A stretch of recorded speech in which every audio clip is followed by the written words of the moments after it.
माघ पुनीता संग गंगा शुभ्र ज्योति समाये, सत्कर्मों की वर्षा होती हरि कृपा बरसाए। पुण्य सलीला संग प्रवाहित निर्मल होती चेत, भक्ति भाव के सिंधु में तजदे माया प्रेत। हरे कृष्णा। माघ मास की पूर्णिमा का विशेष महत्व है। ये दिन केवल चंद्रमा की पूर्णता का ही प्रतीक नहीं, बल्कि आत्मा की शुद्धि और परम तत्व की प्राप्ति का भी अवसर होता है। शास्त्रों में वर्णित है कि इस दिन गंगा, यमुना और सरस्वती के संगम में स्नान करने से जन्म जन्मांतर के पापों से मुक्ति मिलती है। और इस तिथि का संबंध केवल बाहरी स्नान से ही नहीं, बल्कि अंतःकरण की शुद्धि से भी जुड़ा हुआ है। पौराणिक कथाओं में माघ पूर्णिमा की महिमा अनेक प्रकार से वर्णित है। देवगण इस पावन तिथि में तीर्थों में वास करते हैं और साधक के प्रत्येक शुभ कार्य का सहस्त्र गुना फल प्रदान करते हैं। व्रत, दान, पूजा और संकल्प के द्वारा जीवन को पवित्र बनाने का ये परम अवसर होता है। खास तौर पर भगवान विष्णु और भगवान शिव की उपासना इस दिन अत्यंत फलदायी मानी जाती है। तो आइए प्रिय श्रोताओं, आज इस पावन अवसर की अद्भुत कथाओं का श्रवण करते हैं, जो न केवल हमारी आत्मा को पवित्र करेंगी, बल्कि हमें धर्म और सत्कर्म के पथ पर अग्रसर होने की प्रेरणा भी देंगी। कलयुग में जहां पाप और अधर्म का प्रभाव बढ़ता जा रहा है, वहीं माघ पूर्णिमा कथा का श्रवण अमृत समान है। शास्त्रों में कहा गया है कि जो व्यक्ति श्रद्धा भाव से पुण्य काल में धर्म कथाओं का श्रवण करता है, उसके जन्म जन्मांतर के पाप नष्ट हो जाते हैं और भगवान की कृपा से सभी मनोकामनाएं पूर्ण होती हैं। इस दिन जो व्यक्ति पवित्र नदियों में स्नान न कर पाए, लेकिन अगर वह व्यक्ति सच्चे मन से भगवान की कथा सुन ले, तो वह बिना स्नान किए भी वही पुण्य प्राप्त कर लेता है, क्योंकि कथा श्रवण से आत्मा शुद्ध होती है और जहाँ धर्म चर्चा होती है, वहाँ स्वयं नारायण भगवान का वास होता है। और आप भी अपने जीवन में नारायण भगवान का आशीर्वाद पाने के लिए वीडियो को लाइक करके कमेंट बॉक्स में नारायण भगवान की जय जरूर लिख दीजिएगा। प्राचीन समय की बात है, काशी नगरी में दयानिधि नामक एक निर्धन ब्राह्मण रहता था। वह अत्यंत धार्मिक प्रवृत्ति का था और सदैव भगवत भक्ति में लीन रहता था, परंतु निर्धनता के कारण वह भोजन भी बड़ी कठिनाई से जुटा पाता था। फिर भी वह ईश्वर की महिमा पर अटूट विश्वास रखता था और माघ मास में गंगा स्नान और दान पुण्य का विशेष रूप से पालन करता था। एक दिन दयानिधि बहुत ही चिंतित था। उसने सोचा, इस बार माघ पूर्णिमा आ रही है, किंतु मेरे पास तो दान करने के लिए कुछ भी नहीं है। आखिर मैं क्या करूं? उसी रात उसे एक दिव्य स्वप्न आया। एक तेजोमय ऋषि स्वप्न में प्रकट हुए और बोले, वत्स, जो भी सच्चे मन से पुण्य की कामना करता है, उसे ईश्वर अवश्य ही सहायता प्रदान करते हैं।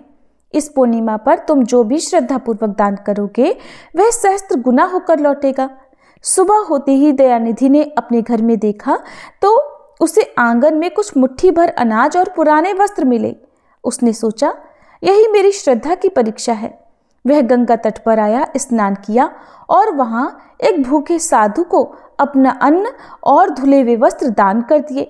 जैसे ही उसने ये दान किया, उस साधु का स्वरूप अचानक बदल गया। वह स्वयं भगवान विष्णु थे। उन्होंने प्रसन्न होकर कहा, हे ब्राह्मण, तुमने अपनी श्रद्धा और निष्काम भाव से जो कुछ भी दान दे दिया है, वह मुझे प्रिय लगा। अब मैं तुम्हें वरदान देता हूँ कि तुम्हारे घर में कभी अन्न धन की कमी नहीं होगी। तुम्हारे कुल में आने वाली पीढ़ियां भी धर्म का पालन करेंगी। जैसे ही भगवान अंतर्ध्यान हुए, उधर दयानिधि ब्राह्मण के घर में अपार संपत्ति का भंडार प्रकट हो गया। वह केवल धनिक ही नहीं, बल्कि धर्म और सेवा में भी अग्रणी बन गया। तो इस कथा से हम सभी को शिक्षा मिलती है कि माघ पूर्णिमा का स्नान और दान केवल लौकिक लाभ ही नहीं, बल्कि आत्मिक उन्नति भी प्रदान करता है। सच्चे मन से किया गया पुण्य कर्म भगवान को समर्पित हो जाता है और जीवन में सुख समृद्धि लाता है। नंदगांव में चंद्रमा की शीतल किरणें चारों ओर आलोक फैला रही थी। गोकुल वासियों के आंगनों में दीपों की मृदु ज्योति झिलमिला रही थी। नंद भवन में मैया यशोदा अपनी गोद में नन्हे कान्हा को सुलाने का प्रयास कर रही थी, किंतु बाल गोपाल की चंचल आंखों में नींद ही नहीं थी। माँ, क्या तुम जानती हो कि माघ पूर्णिमा का कितना बड़ा महात्म्य है? श्री कृष्ण ने अपने मधुर स्वर में कहा। तब मैया यशोदा स्नेह भरी दृष्टि से अपने लल्ला को निहारते हुए मुस्कुराई। लल्ला, तू ही तो सब कुछ जानता है, तू ही बता इस पावन तिथि का रहस्य क्या है। तब श्री कृष्ण ने मंद मंद मुस्कान के साथ अपनी मोहक वंशी के साथ खेलते हुए कहा, माँ, ये कथा सुनने से समस्त पाप नष्ट हो जाते हैं, जीवन में सुख समृद्धि आती है और अंत में परम धाम की प्राप्ति होती है। आओ मैया, मैं तुम्हें एक दिव्य कथा सुनाऊं जो माघ पूर्णिमा के पुण्य का प्रमाण है। तब यशोदा मैया ने प्रेम पूर्वक अपने कान्हा को गोद में बिठाया और फिर श्री कृष्ण ने अपनी मधुर वाणी में उस दिव्य कथा का आरंभ किया। सौभाग्य की प्राप्ति के लिए स्त्रियों को 32 पूर्णमासियों का व्रत करना चाहिए। इस व्रत के करने से स्त्रियों को सौभाग्य संपत्ति मिलती है। ये व्रत अचल सौभाग्य देने वाला और भगवान शिव के प्रति मनुष्य मात्र की भक्ति को बढ़ाने वाला है। तब यशोदा जी कहने लगी, हे कृष्ण, सबसे पहले इस व्रत को मृत्युलोक में किसने किया था, इसके विषय में भी मुझे विस्तार पूर्वक बताओ। तब श्री कृष्ण कहने लगे कि माते, इस भूमंडल पर एक अत्यंत प्रसिद्ध राजा चंद्रहास से पालित अनेक प्रकार के रत्नों से परिपूर्ण कातिका नाम की एक नगरी थी। वहां पर धनेश्वर नाम का एक ब्राह्मण था और उसकी पत्नी अति सुशीला रूपवती थी। दोनों ही उस नगरी में बड़े प्रेम से रहते थे। घर में धन धान्य आदि की कोई कमी नहीं थी, लेकिन उन्हें एक बड़ा दुख था कि उनकी कोई संतान नहीं थी। इस दुख से वह अत्यंत दुखी रहा करते थे। एक समय एक बड़ा तपस्वी योगी उस नगरी में आया। वह योगी उस ब्राह्मण के घर को छोड़कर अन्य सभी घरों से भिक्षा लाकर भोजन किया करता था। एक दिन वह योगी रूपवती से भिक्षा न लेकर किसी दूसरे घर से भिक्षा लेकर गंगा किनारे जाकर भिक्षा में मिले अन्न को प्रेम पूर्वक खा रहा था कि धनेश्वर ने योगी का ये सब कार्य किसी प्रकार से देख लिया। अपनी भिक्षा के अनादर से दुखी होकर धनेश्वर योगी से बोला, महात्मन, आप सभी घरों से भिक्षा लेते हैं किंतु मेरे घर की भिक्षा कभी नहीं लेते, इसका क्या कारण है? तब योगी ने कहा कि निसंतान के घर की भीख पतितों के अन्न के समान होती है और जो पतितों का अन्न खाता है वो भी पतित हो जाता है।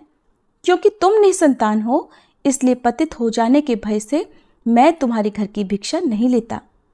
धनेश्वर ये बात सुनकर अपने मन में बहुत दुखी हुआ और हाथ जोड़कर योगी के पैरों में गिर पड़ा और विनीत स्वर से कहने लगा, हे महात्मन, अगर ऐसा है तो आप ही मुझे पुत्र प्राप्ति का कोई उपाय बताइए।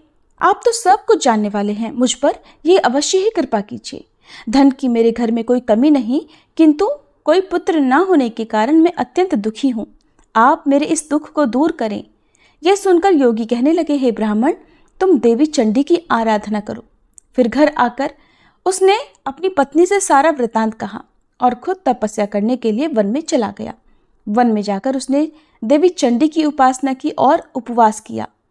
चंडी देवी ने 16वें दिन उसको स्वप्न में दर्शन दिए और कहा, हे धनेश्वर, जा तेरे पुत्र होगा, परंतु वह 16 वर्ष की आयु में ही मृत्यु को प्राप्त हो जाएगा।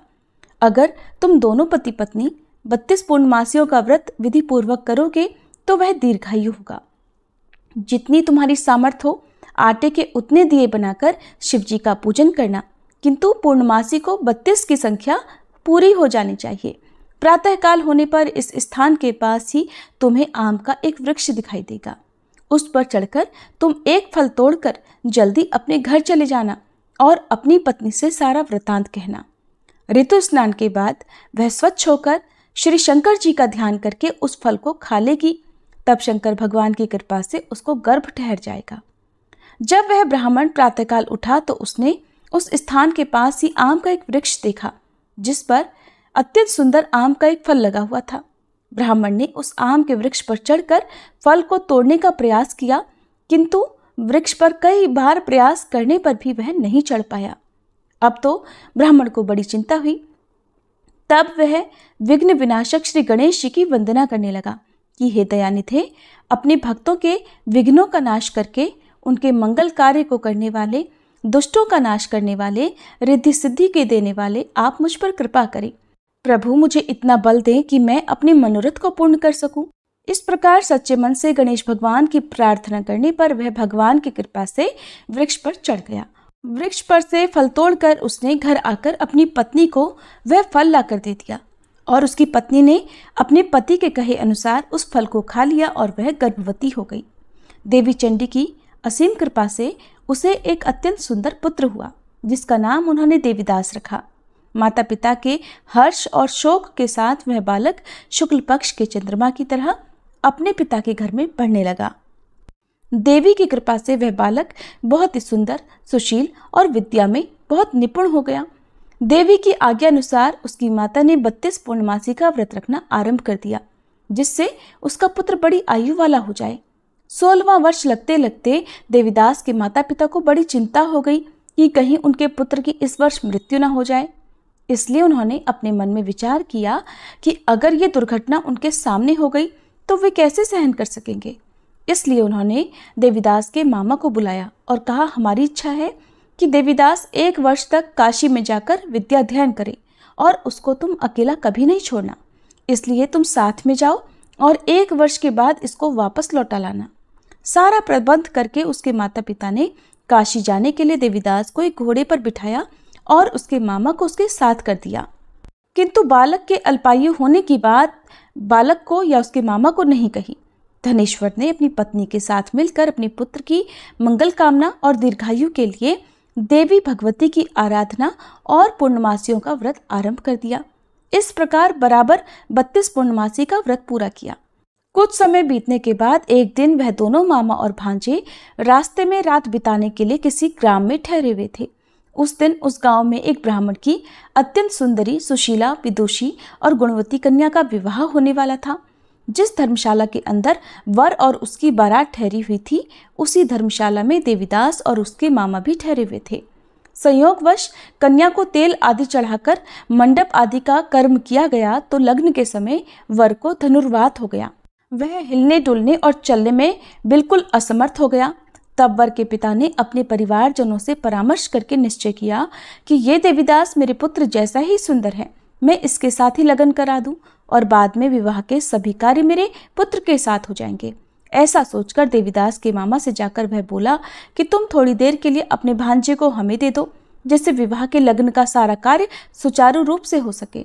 तब उसका मामा कहने लगा कि जो कुछ भी मधुपर्क आदि कन्यादान के समय वर को मिले वो सब हमें दे दिया जाए तो मेरा भांजा इस बारात का दूल्हा बन जाएगा। ये बात वर के पिता ने स्वीकार कर ली और तब मामा ने अपना भांजा वर बनने को भेज दिया और उसके साथ विवाह के सभी कार्य रात में विधिपूर्वक संपन्न हो गए। पत्नी के साथ वह भोजन नहीं कर सका। दुखी मन से वह सोचने लगा कि न जाने ये कैसी स्त्री होगी। वह एकांत में इसी सोच में पड़ा हुआ था कि उसकी आंखों में आंसू भी आ गए। तब उसकी पत्नी ने पूछा कि क्या बात है, आप इतने उदासीन और दुखी क्यों हो रहे हैं। तब उसने वो सारी बातें जो वर के पिता और उसके मामा में हुई थी वधु को बता दी। तब वह वधु कहने लगी कि यह ब्रह्म विवाह के विपरीत कैसे हो सकता है। देव, ब्राह्मण और अग्नि के सामने मैंने आपको ही अपना पति बनाया है, इसलिए आप ही मेरे पति हैं। मैं आपकी ही पत्नी रहूंगी, किसी अन्य की बिल्कुल नहीं। तब देवीदास ने कहा कि ऐसा मत करो, क्योंकि मेरी आयु बहुत थोड़ी है। मेरे मरने के बाद तुम्हारी क्या गति होगी, इस बात को अच्छी तरह सोच लो। परंतु वह वधु दृढ़ विचार वाली थी, बोली कि जो आपकी गति होगी वही मेरी भी होगी। हे स्वामी, आप उठिए और भोजन कीजिए, आप निश्चय ही भूखे होंगे। तब देवीदास और उसकी पत्नी ने मिलकर भोजन किया और रात में वे सो गए। प्रातःकाल देवीदास ने अपनी पत्नी को 3 नगों से जड़ी हुई एक अंगूठी और एक रुमाल दिया और बोला, प्रिय, इसे संकेत समझकर रखो और शांत हो जाओ। मेरा स्मरण और जीवन जानने के लिए एक पुष्प वाटिका बना लो, उसमें सुगंधी वाली एक नव मल्लिका लगा लो। उसको हर दिन जल से सींचना और आनंद के साथ खेल कूदना और उत्सव मनाना। जिस समय और जिस दिन मेरी मृत्यु का होगा ये फूल सूख जाएंगे और जब ये फिर से हरे भरे हो जाएं तो समझ लेना कि मैं जीवित हूँ। ये बात निश्चय करके समझ लेना और इसमें कोई संशय मत करना। ऐसा समझा बुझाकर वह चला गया। प्रातःकाल होते ही वहां पर गाजे बाजे बजने लगे। जिस समय विवाह के कार्य समाप्त करने के लिए वर तथा सब बाराती मंडप में आए तो कन्या ने वर को भली प्रकार से देखकर अपने पिता से कहा कि ये मेरा पति नहीं है। मेरा पति वही है जिसके साथ रात में मेरा विवाह हुआ था। इसके साथ तो मेरा विवाह ही नहीं हुआ। अगर ये वही है तो बताए कि मैंने इसको क्या दिया था और रात में हमारे बीच में क्या गुप्त बातें हुई थी, वो सब बताई। पिता ने उसके कहे अनुसार वर को बुलवाया। कन्या की सारी बातें सुनकर वह कहने लगा कि मैं कुछ नहीं जानता। इसके बाद वह लज्जित होकर अपना समूह लेकर चला गया और सारी बारात भी अपमानित होकर वहां से लौट गई। भगवान श्री कृष्ण आगे बोले, हे माते, इस प्रकार देवीदास काशी विद्या पढ़ने के लिए चला गया। जब कुछ समय बीत गया तो काल से प्रेरित होकर एक सांप रात के समय उसको डसने के लिए वहां पर आया। उस विषधर के प्रभाव से उसके बिस्तर के चारों ओर से विष की ज्वाला से वह बिस्तर विषैला हो गया, परंतु व्रतराज के प्रभाव से उसको वह सांप काट नहीं पाया, क्योंकि पहले ही उसकी मां ने 32 पूर्णमासी का व्रत कर रखा था। इसके बाद मध्याह्न के समय स्वयं काल वहां पर आया और उसके शरीर से उसके प्राणों को निकालने का प्रयास करने लगा, जिससे वह मूर्छित होकर धरती पर गिर पड़ा। भगवान की कृपा से उसी समय देवी पार्वती जी के साथ श्री शंकर जी वहां पर आ गए। उसको मूर्छित दशा में देखकर देवी पार्वती ने भगवान से प्रार्थना की, हे प्रभु, इस बालक की माता ने पहले 32 पूर्णमासी का व्रत किया था, जिसके प्रभाव से हे भगवान अब आप इसको प्राणदान दे दीजिए। देवी के कहने पर भक्त वत्सल भगवान ने उस बालक को प्राणदान दे दिया। इस व्रत के प्रभाव से काल को भी पीछे हटना पड़ा और देवीदास स्वस्थ होकर बैठ गया। उधर उसकी पत्नी उसके काल की प्रतीक्षा किया करती थी। एक दिन उसने देखा कि उस पुष्प वाटिका में पत्र पुष्प कुछ भी नहीं रहे, सब कुछ सूख कर नष्ट हो गए हैं, तो उसे बड़ा आश्चर्य हुआ। किंतु कुछ ही क्षण में वह सब वाटिका पहले की तरह हरी भरी हो गई। तब वह समझ गई कि उसके पति पुनर्जीवित हो गए हैं। ये देखकर वह बहुत प्रसन्न होकर अपने पिता से कहने लगी, पिताजी, मेरे पति जीवित हैं, आप उनको ढूंढिए। जब 16वां वर्ष बीत गया तो देवीदास भी अपने मामा के साथ काशी से वापस अपने घर के लिए चल पड़ा। इधर उसके ससुर उसको ढूंढने के लिए घर से जाने ही वाले थे कि वह दोनों मामा भांजा वहीं पर आ गए। उसको आया देखकर उसका ससुर बड़ी प्रसन्नता के साथ उसे अपने घर में ले गया।